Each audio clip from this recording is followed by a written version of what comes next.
A decades-old mystery is finally solved. The Butler County Coroner's Office announced today that it has identified the remains of a man found 23 years ago.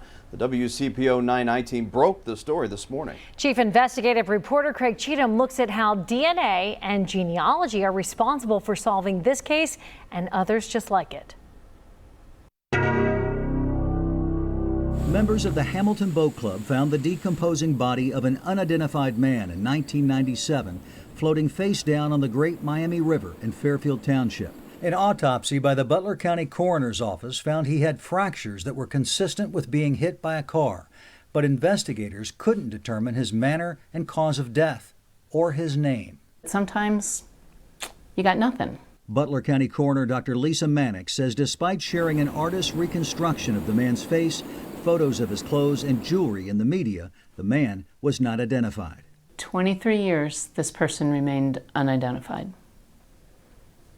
until we got new technology. That technology is being used by the nonprofit DNA Doe Project, which converts sequenced DNA into files that can be uploaded to DNA genealogy websites to identify John and Jane Does and their relatives. In December 2018, the coroner's office asked DNA Doe Project to try to identify their John Doe. The nonprofit requested a new DNA extraction, then had the DNA sample sequenced in a lab.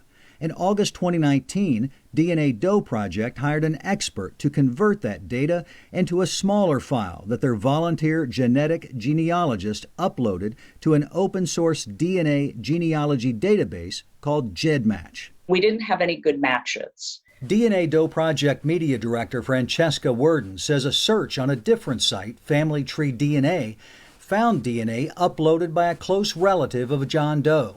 The nonprofit used the two DNA samples to build a family tree and determined John Doe was a man named Larry Joe Porter. At that point, we alerted the agency that we had a match, and then the agency begins the process of verification.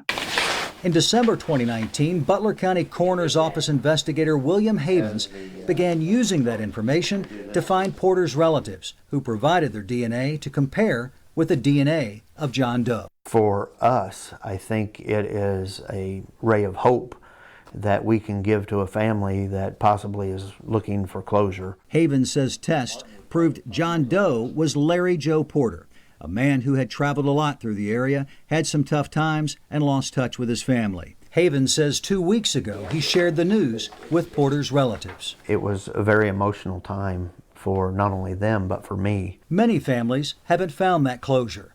The remains of 232 people in Ohio, Kentucky, and Indiana are unidentified, according to NamUs, a federal government resource center. Right now, we're in a holding pattern. Hamilton County Coroner Dr. Lakshmi Samarko says despite public pleas, detailed forensic analysis, and DNA genealogy research, investigators have not been able to identify a woman found in Avondale in 2018. We follow whatever information that we had, and right now we're still, and nothing panned out. Samarko says the Ohio BCI is examining the DNA to see if investigators can uncover new leads. We just want to be able to figure out who she is and give some family some peace.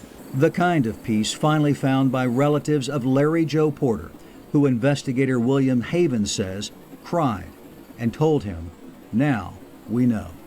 The DNA Doe Project says it has solved more than 40 cases since 2017, including 6 from Ohio. To learn more about this technology and local unsolved cases, go to our website, WCPO.com. Craig Cheatham, WCPO 9 I-Team.